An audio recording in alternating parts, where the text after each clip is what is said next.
Ma'am साहब 40 रुपए हो गए। तेरा दिमाग तो ठीक है ना? यहाँ तक के सिर्फ और सिर्फ 20 रुपए बनते हैं। ये पकड़ 20 रुपए, नहीं तो ये भी नहीं दूंगी। कैसी बातें कर रही हैं मैम साहब, यहाँ के 40 रुपए होते हैं। अबे ओए, तेरा दिमाग खराब हो गया है क्या? बिल्कुल बुद्धि से पैदल है क्या? 20 तो 20 ही बनेंगे। ज्यादा बोलेगा ना तुझे 20 भी नहीं मिलेंगे, समझा? 40 की उम्मीद लगा के बैठा है। लूट मचा रखे इन लोगों ने तो, किसी को समझते ही नहीं है पैसा कितनी मेहनत से कमाया जाता है। बस मुंह फाड़ के बोलो 40 रुपए दे दो। कैसी बातें कर रही हैं मैम साहब, एक तो आपका वजन भी ज़्यादा है, फिर भी मैं आपको यहाँ तक लेके आया हूँ, फिर भी आप मेरे मेहनत का पैसा नहीं दे रही हैं। तेरी औकात कैसे है मेरी मम्मी को मोटी बोलने की? कहना क्या चाहता है? उनकी बेइज्जती कर रहा है तू? हम ना खाते पीते घर से हैं, तेरी तरह नहीं है सूखे खानदान से। तू ना एक रिक्शे वाला है, समझ गया? अपनी औकात मत भूल। अगर अपनी औकात भूल गया ना तो याद दिलाना, मुझे अच्छी तरह आता है। बहुत अच्छा करा बेटा तूने, इसके तो कान पे ना एक थप्पड़ और पड़ना चाहिए था। बहुत अच्छा करा तूने। मुझे मोटी बता रहा है, वजन बता रहा है मेरे में। इसको तो मैं बताती हूँ, तो खा खा के राक्षस हो रहा है, मुझे मोटी कह रहा है। मैम साहब आपको मेरे को थप्पड़ नहीं मारना चाहिए था। एक तो आप मेरी मेहनत के पैसे नहीं दे रहे हो, ऊपर से थप्पड़ भी मार रहे हो। और तुझे तो और थप्पड़ पड़ने चाहिए थे। मेरी बेटी ने तुझे एक थप्पड़ मारा है, अगर मेरा बस चले ना तो थप्पड़ मार मार के ना धरती में गाड़ दूंगी, समझा? अरे क्या हो गया, आपने इन्हें थप्पड़ क्यों मारा? अरे देखिए ना, एकदम लूट मचा रखी है। जहाँ के 20 रुपए बनते हैं वहाँ के हमसे 40 रुपए मांग रहा है, जबरदस्ती कर रहा है, बोल रहा है 40 रुपए देने पड़ेंगे, 20 ले ही नहीं रहा। और तो और इनमें तमीज नाम की चीज ही नहीं है। मेरी माँ को सरेआम मोटी बोल रहा है, बेइज्जती कर रहा है उनकी। हम जैसे शरीफ आदमी देखे नहीं और बस लूटना चालू कर दिया इसने तो हमारे को। देखो जरा इसको। अरे नहीं साहब, यहाँ के 40 रुपए बनते हैं, मैं मेरी मेहनत के पैसे मांग रहा हूँ और वही नहीं दे रहे।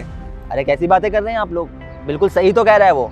आपका वजन वैसे भी थोड़ा ज़्यादा है ही, इतनी धूप पड़ रही है, रिक्शा खींचने में ताकत लगती है, बहुत मेहनत लगती है। अपना मेहनताना मांग रहा है वो, और आप लोग उसे उसका मेहनताना भी नहीं दे रहे हैं। बहुत ज़्यादा गलत कर रहे हैं तो आप लोग। ओए, तू ना अपने काम से काम रख। ज्यादा हिमायती बनने की ना कोई जरूरत नहीं है मेरे आगे। आ गया बड़ा इसका रिश्तेदार बनने के लिए, अपनी रिश्तेदारी ना कहीं और जाके निभाओ। यहाँ मैं इसको 20 रुपए दूंगी, 20 रुपए से एक फूटी कौड़ी ज्यादा नहीं दूंगी। पैसे के पेड़ पे उगते हैं? ये ले 20 रुपए, इससे ज्यादा दूंगी नहीं, वरना ये भी छीन लूंगी। मेरे से ना बकवास मत करो आप दोनों ज़्यादा, समझ गए ना? चुपचाप उसके पैसे दो। गलत बात है ऐसे किसी के पैसे मारना, हद हो गई यार। शरीफ आदमी कुछ कह नहीं रहा तो उसका फायदा उठा रहे हो आप लोग। एक गरीब आदमी की मेहनत का मेहनताना मार रहे हो, गलत चीज़ है। तो तू है ना ज्यादा बकवास मत कर। अभी तो ना इसको एक थप्पड़ पड़ा है, ये हालत है। अगर तेरे को मेरा थप्पड़ पड़ा ना, धरती से उठ नहीं पाएगा तू। अपनी ये गुंडागर्दी ना आप लोगों ने इसको दिखा दी है, लेकिन इसका ये मतलब नहीं कि हर किसी को आप ये गुंडागर्दी दिखाएंगे वो सहन भी करेगा। सहन नहीं करूंगा आपकी गुंडागर्दी, आपको मुंह तोड़ जवाब मिलेगा, समझे? आप लोग बकवास कर रहे हैं यहाँ पे। क्या कर लेगा तू? मम्मी, इन जैसे हवाबाज मैंने बहुत देखे हैं, इन्हें यहाँ पर रिश्तेदारी निभाने दो। हम यहाँ पर क्यों टाइम वेस्ट कर रहे हैं? चलते हैं पागल। हाँ जाओ, पैसे देने की औकात है नहीं, गरीब आदमी की बात करते हैं, निकलो यहाँ से। तेरी औकात है, तू दे दे। ऐसे लोग तो मिलते रहते हैं, आप इनकी बात पर ध्यान मत देना। आप अपना काम मेहनत से करते रहना। ये लीजिए कुछ पैसे, आप मेरी तरफ से रख लीजिए। अरे नहीं साहब, आप क्यों देंगे? रख लीजिए भैया, मुझे पता है आप बहुत मेहनती हैं, और जब किसी की मेहनत का हक मारा जाता है ना तो उसे बहुत बुरा लगता है। मैं नहीं चाहता कि आपको बुरा लगे, प्लीज़ रख लीजिए इन पैसों को। पर साहब ये तो बहुत ज़्यादा है। अरे कोई बात नहीं, आप रख लीजिए, आपके काम आएंगे। बस इनका कभी गलत इस्तेमाल मत करना और ना ही किसी के साथ बुरा करना। धन्यवाद साहब, आप जैसे लोग बहुत कम मिलते हैं इस दुनिया में। अरे धन्यवाद की कोई बात नहीं, मैं तो बस यही चाहता हूँ कि आप अपना काम पूरी ईमानदारी से करें और हमेशा अच्छे काम करें। अच्छा, मैं चलता हूँ।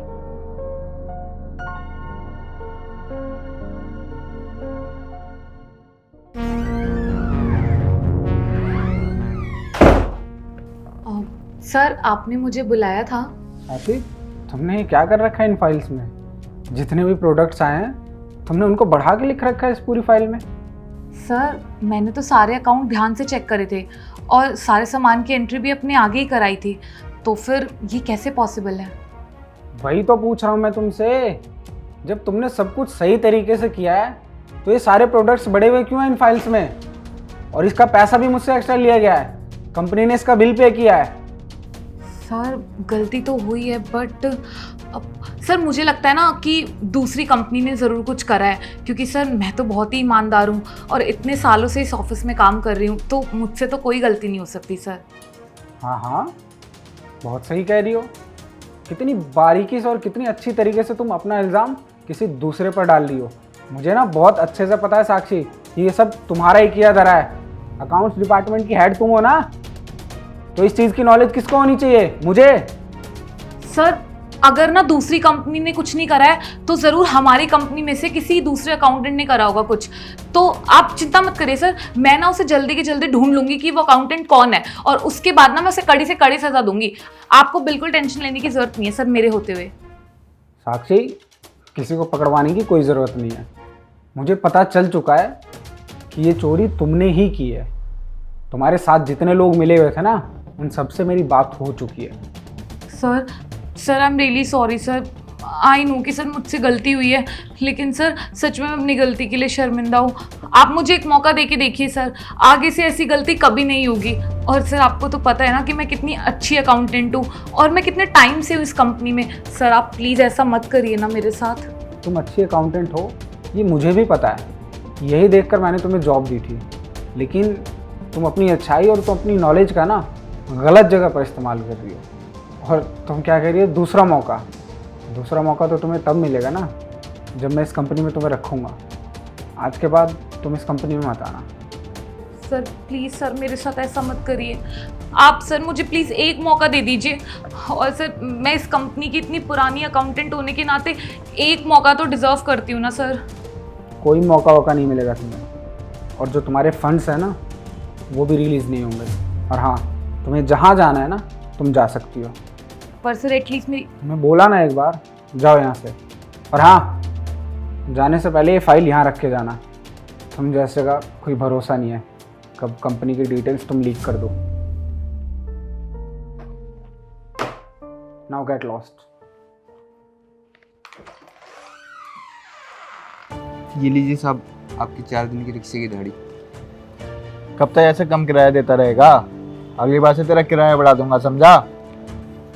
अरे बेटा, अब तू ना कोई दूसरी जॉब ढूंढ ले अच्छी सी। अब है ना बहुत परेशानी होने लग गई तेरी जॉब नहीं होने की वजह से। अरे माँ क्या करूँ, जॉब कर तो रही थी अच्छा खासा उस कंपनी में। अब एक घोटाला क्या कर दिया, उस कंपनी के बॉस ने मुझे कंपनी से ही निकाल दिया। वो कितना खड़ूस है, उसने ये नहीं सोचा कि अरे आजकल के बच्चे हैं, छोटी मोटी गलती तो सबसे हो जाती है, माफ नहीं कर सकता था मुझे, जॉब से ही निकाल दिया। अब मैं क्या करूँ? अरे बेटा, अब दूसरी कंपनी में करे ना, छोटे मोटे घोटाले करियो, कोई बड़ा ना करियो, और जल्दी मिल जाएगी तेरे को अच्छी नौकरी। चिंता मत कर तू बस। हाँ माँ बिल्कुल सही कह रहे हो, मैं छोटा घोटाला करूँ। हाँ सुमित, ये इस बदतमीज रिक्शे वाले के साथ यहाँ पर क्या कर रहा है? इसी से जाके पूछती हूँ कि आखिर कर क्या रहा है इसके साथ। चलना माँ। चल। हाय सुमित। अरे यार, ये तो मेरी क्रश है और मैच बन के भी नहीं आया। Hi Sakshi, how are you? I am fine. But Sumit, तुम इस रिक्शे वाले के साथ क्या कर रहे हो? अरे कुछ नहीं, ये रिक्शा चलाता है हमारा। पता है ना, बहुत सारे रिक्शा देते किराए पे, तो बस एक रिक्शा इसको दे रखा है। क्या सुमित, तुमने ऐसे लोगों को रिक्शा किराए पे दे रखा है? ये तो निहायत ही बदतमीज और बददिमाग है। ऐसे लोगों को किराए पे रिक्शा नहीं दिया जाता। Sumit, how can you tolerate this kind of idiot? मैं ना तुमसे बहुत ज़्यादा नाराज़ हो गई हूँ आज। छी, ये भी कोई टॉलरेट करने वाली चीज़ है क्या? आज ना तुमने मुझे बहुत ही ज़्यादा डिसअपॉइंट कर दिया है। सुमित, हमें ना तुमसे ऐसी उम्मीद नहीं थी, और साक्षी ना तुम्हें अपना बेस्ट फ्रेंड मानती है, और तुमने ऐसे काम किए। ऐसे काम मत किया करो, ठीक है?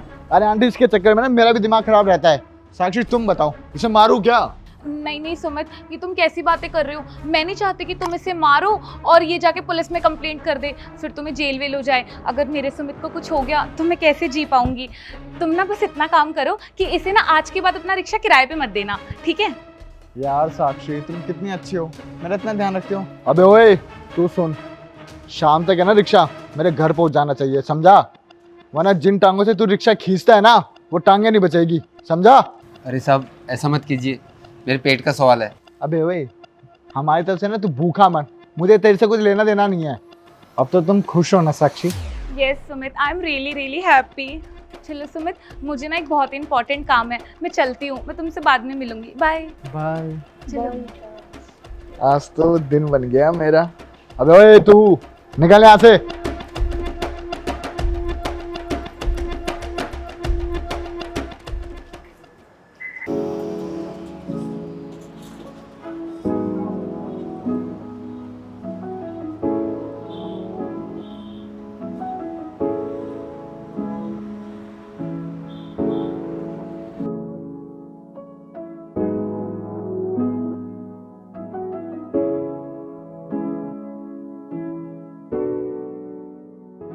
अरे भैया कैसे हो?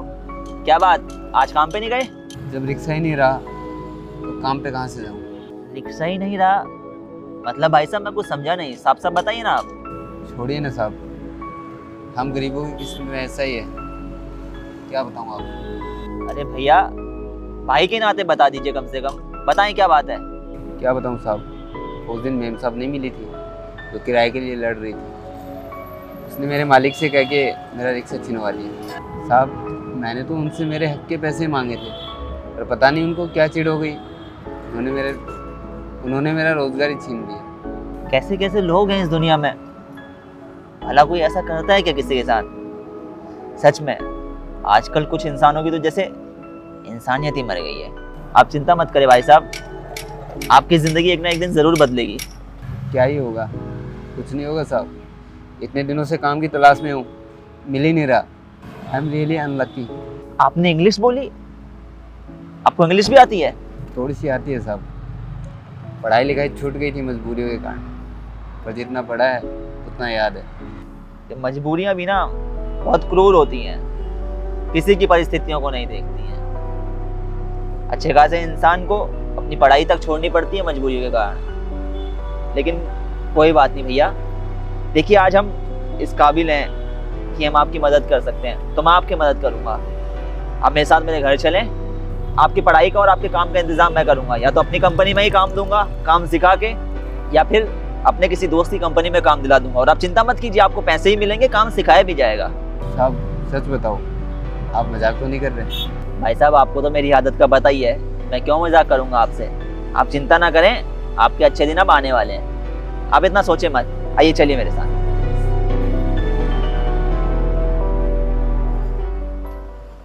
अरे यार काफी लेट कर दिया शेखर ने तो। अरे मयंक कैसा भाई? बढ़िया भाई बढ़िया, बड़ी लेट कर दिया यार तूने आने में। अरे यार बस लेट हो गया। अरे भैया खड़े क्या हो, बैठो ना, बैठो आप। और चाय पानी कुछ लेगा? अरे नहीं नहीं, तुझे तो पता ही है यार, डेली का आना है मेरा, सब जानते हैं। तो चाय वाय हो गई, उसकी टेंशन मत ले। अच्छा ये बता काम धंधा क्या चल रहा है? अरे यार काम धाम का तुझे क्या ही बताऊँ। कंपनी में एक लड़की रखी थी, बहुत भरोसा करता था यार उस पर, उसने हेर फेर कर दी। और वो भी छोटी मोटी नहीं, बहुत बड़ी। जितने प्रोडक्ट्स आते थे ना, उसका डबल दिखा के वो कंपनी से बिल बनवा ली थी। आजकल के ज़माने का क्या ही कहें यार, विश्वास पात्र लोग बड़ी मुश्किल से ही मिलते हैं। खैर छोड़, जो हुआ सो हुआ, आगे सब अच्छा हो जाएगा, यही उम्मीद कर। यार अब क्या करें, आजकल तो विश्वास ही नहीं रहा, किस पे विश्वास करें। अब देख रहा हूँ यार, ऐसे लड़के की तलाश है जो ईमानदार हो, जिस पे विश्वास भी कर सके। ऐसा ज़्यादा कुछ काम भी नहीं है, बस मुझे इस चीज़ की रिपोर्ट दे कि कितना सामान आया है और कितना सामान गया है, बस। देख भाई तू मेरा दोस्त है, तुझसे झूठ नहीं बोलूँगा। जहाँ तक विश्वास की बात रही तो इन भाई को रख ले, इन्हें मैं बहुत पहले से जानता हूँ। देखिए रिक्शा चलाते थे, लेकिन पढ़े लिखे हैं, मजबूरी के कारण पढ़ाई लिखाई छूटी है। कैचिंग पावर अच्छी है इनकी, क्योंकि अंग्रेजी के कुछ शब्द बोले इन्होंने जो बहुत पहले पढ़े होंगे कभी। लेकिन कहते हैं ना यार, इंसान को कई बार मजबूरियों के चलते अपनी पढ़ाई छोड़नी पड़ती है, वैसे ही इन्हें भी छोड़नी पड़ी। बाकी यही कहूँगा भाई, इनको रख ले, क्योंकि जिस हिसाब का तू काम बता रहा है तो उसमें कोई खास नॉलेज की ज़रूरत है नहीं। बाकी जो छोटा मोटा काम होगा वो तो उन्हें सिखा ही देगा। अरे शेखर कैसे बात कर रहा है, जब तू जानता है तुझे इन पे विश्वास है तो मुझे भी इन पे विश्वास है, मुझे कोई दिक्कत नहीं, इनको रख लेते हैं। थैंक्स भाई मेरी बात का मान रखने के लिए। अच्छा भैया अब आप एक काम कीजिए, रूम में जाइए, रेस्ट कीजिए। शाम को हम दोनों चलेंगे शॉपिंग पे। आपके लिए कुछ ऑफिशियल ड्रेसेस ले आएंगे, कल से आपको ज्वाइनिंग भी तो करनी है।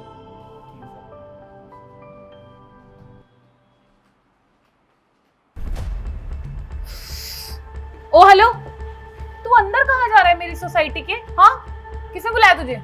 कोई सोसाइटी में फ्लैट खरीदने वाला हूँ, इसलिए आया था। ओहो, अब रिक्शे वाले भी इतनी महंगी सोसाइटी में फ्लैट लेंगे? क्या हो गया, लॉटरी वॉटरी लग गई क्या कोई? या फिर रिक्शा चला चला के ज्यादा पैसा कमा लिया? मुझे ना अच्छी तरीके से पता है कि तू फेंक रहा है और झूठ बोल रहा है कि मैं यहाँ पर फ्लैट खरीदने आया हूँ। ये किसी के चुराए हुए कपड़े हैं ना। अच्छे कपड़े पहनने का मतलब ये नहीं होता कि तेरे पास इतना पैसा आ गया कि तू इस सोसाइटी में फ्लैट ले सके।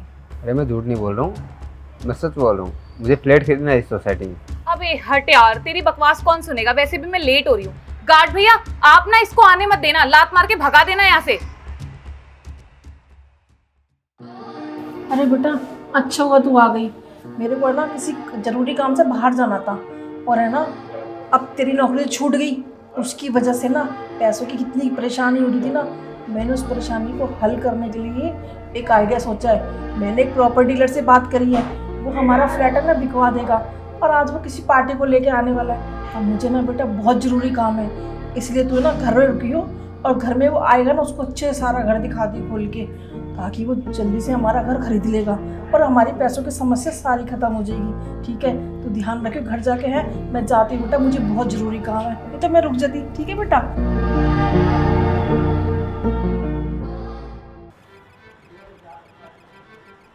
अरे क्या हुआ विक्रम, तुम अभी तक फ्लैट देख के नहीं आए? अरे सर, वो उस दिन वो लड़की मिली थी ना जो रिक्शे का किराया नहीं दे रही थी, उसने गार्ड को बोल दिया कि मुझे अंदर ना जाने दे। अरे यार, उस लड़की ने भी दिमाग खराब कर रखा है। तो मेरे साथ चलो, मैं बात करता हूँ।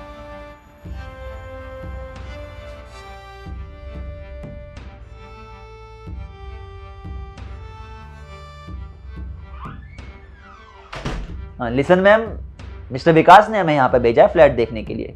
हाँ हाँ, मैं अभी आपको फ्लैट दिखा। तो क्या ये वही फ्लैट है जो बिकाऊ है? तुम दोनों यहाँ पर, तुम दोनों फ्लैट लोगे? ये आप कुछ भी क्या बोले जा रही हैं मैम? ये फ्लैट ये खरीदने वाले हैं। मैं मानता हूँ कि इनके हालात पहले अच्छे नहीं थे, लेकिन इंसान की किस्मत कभी ना कभी तो खुलती है। इनकी किस्मत भी बदल चुकी है, इनका वक्त बदल चुका है। अब इनके पास अच्छा खासा पैसा, अच्छी खासी सैलरी है इनकी। क्या ये रिक्शे वाला फ्लैट लेगा? ये इसकी औकात भी है फ्लैट लेने की? कोई मुझे बताएगा ये सब चल क्या रहा है? हो सकता है तुम्हें किसी और सोसाइटी का नंबर दिया होगा, मे बी शायद तुम किसी गलत सोसाइटी में आ गए हो। जाओ यहाँ से। ये क्या बोले जा रही हैं मैम आप? हम आपसे इतने अच्छे से पेश आ रहे हैं, लेकिन आप इस तरह से बात कर रही हैं। और क्या लगा रखा है आपने कि ये फ्लैट नहीं खरीद सकते? क्यों नहीं खरीद सकते ये फ्लैट? देखिए, मैं मानता हूं कि इनके हालात पहले अच्छे नहीं थे, ये आर्थिक रूप से इतने सक्षम नहीं थे कि कोई फ्लैट खरीद सके, लेकिन अब ये इतने सक्षम है कि यहाँ पे फ्लैट खरीद सकते हैं। मैं इनकी हेल्प कर रहा हूँ, इन्हें कुछ पैसे उधार दे रहा हूँ, ये मुझे लौटा देंगे, क्योंकि अब इनकी सैलरी बहुत ज़्यादा अच्छी है, एक डिसेंट पैकेज है इनका। अरे मैंने तो इसे खुद देखा है, रिक्शा चलाता था, और रिक्शा चलाने वाले की इतनी सैलरी कैसे हो सकती है? ये थोड़े बहुत ढंग के कपड़े पहनने का मतलब ये थोड़ी ना है कि एकदम से इसकी सैलरी बहुत हाई हो जाएगी। कैसी बात कर रही हैं आप? 35 लाख कीमत है ना इस फ्लैट की। यही फ्लैट की कीमत लगाई है ना आपने, तो है 35 लाख रुपया हमारे पास। खरीदना चाहते हैं इस फ्लैट को? अब तो आपको तसल्ली हो गई होगी ना कि ये फ्लैट हम ही खरीदना चाहते हैं मिस्टर विक्रम के लिए। अरे लेकिन इसकी इतनी सैलरी हो कैसे सकती है? देखिए मैडम, वो वक्त अलग था जब मिस्टर विक्रम के पास पैसा नहीं था, क्योंकि मजबूरियों के चलते इन्हें अपनी पढ़ाई छोड़नी पड़ी थी। वो क्या होता है ना, कई बार इंसान को अपनी पढ़ाई छोड़नी पड़ती है मजबूरियों के कारण। ये मजबूरियां जो होती है ना उम्र देखती है, ना परिस्थितियां देखती हैं, ना दुख देखती है, ना तकलीफ देखती है। इंसान को इतना मजबूर कर देती हैं कि इंसान को ना चाहते हुए भी अपनी पसंदीदा चीजें भी छोड़नी पड़ती हैं। कई बार इंसान को अपनी पढ़ाई छोड़नी पड़ती है, कई बार इंसान को अपना घर छोड़ना पड़ता है, कई बार इंसान को अपने बीवी बच्चों से दूर रहना पड़ता है। तो ये होती हैं मजबूरियां। सेम मजबूरियां इनके पास भी थी, लेकिन जब ये मजबूर थे ना, तब आपने इनकी मजबूरियों का फायदा उठाया, इनका मजाक बनाया, इनको परेशान किया, इन्हें तकलीफें दी, और आपकी वजह से इनकी जिंदगी में इतनी तकलीफें आई कि मैं क्या बताऊं। आपकी वजह से ही इनकी जिंदगी बद से बदतर होती चली गई। देखिए, खुशनसीब है कि इन्हें मौका मिल गया अपनी जिंदगी को बदलने का, लेकिन हर कोई इतना खुशनसीब नहीं होता है। जब आप जैसे कुछ लोग किसी इंसान को हद से ज्यादा परेशान करते हैं, तो इंसान की जिंदगी कई बार बद से बदतर होती चली जाती है, और इंसान हद से ज्यादा परेशान होकर जिंदगी में नाकाम का नाकाम ही रह जाता है, और पहले से भी उसकी स्थिति खराब हो जाती है। हाँ प्लीज मेरा ये फ्लैट खरीद लीजिए, मुझे पैसों की बहुत ज्यादा जरूरत है। हमारे ऊपर बहुत ज्यादा कर्जा है, और अगर हमने वो टाइम पे नहीं चुकाया तो वैसे भी बैंक वाले ये घर फ्रीज कर देंगे, और उसके बाद कहीं सस्ते दामों में नीलाम कर देंगे। आपने इनकी स्थिति खराब करी थी, तो आज हम भी डिसाइड करते हैं कि इस फ्लैट को तो हम बिल्कुल नहीं लेंगे, क्योंकि इसके जो ऑनर हैं वो बहुत ही घटिया, बदतमीज और निर्दयी किस्म के लोग हैं। सॉरी मैम, हमें फ्लैट नहीं चाहिए। सर प्लीज सर ये फ्लैट खरीद लीजिए, वरना हम बर्बाद हो जाएंगे। उस वक्त जब ये इंसान मजबूरी में था, इसने अपने हक की कमाई आपसे मांगी थी, तब आपने इसे इसकी हक की कमाई नहीं दी, इसके हक का पैसा नहीं दिया, इसका मजाक बनाया, सरेआम इसे परेशान किया, इसका रोजगार छिनवाया, और मुझसे भी भला बुरा बोला। अरे जो इंसान दूसरों के लिए गलत करता है, उसके साथ गलत होना लाजमी है।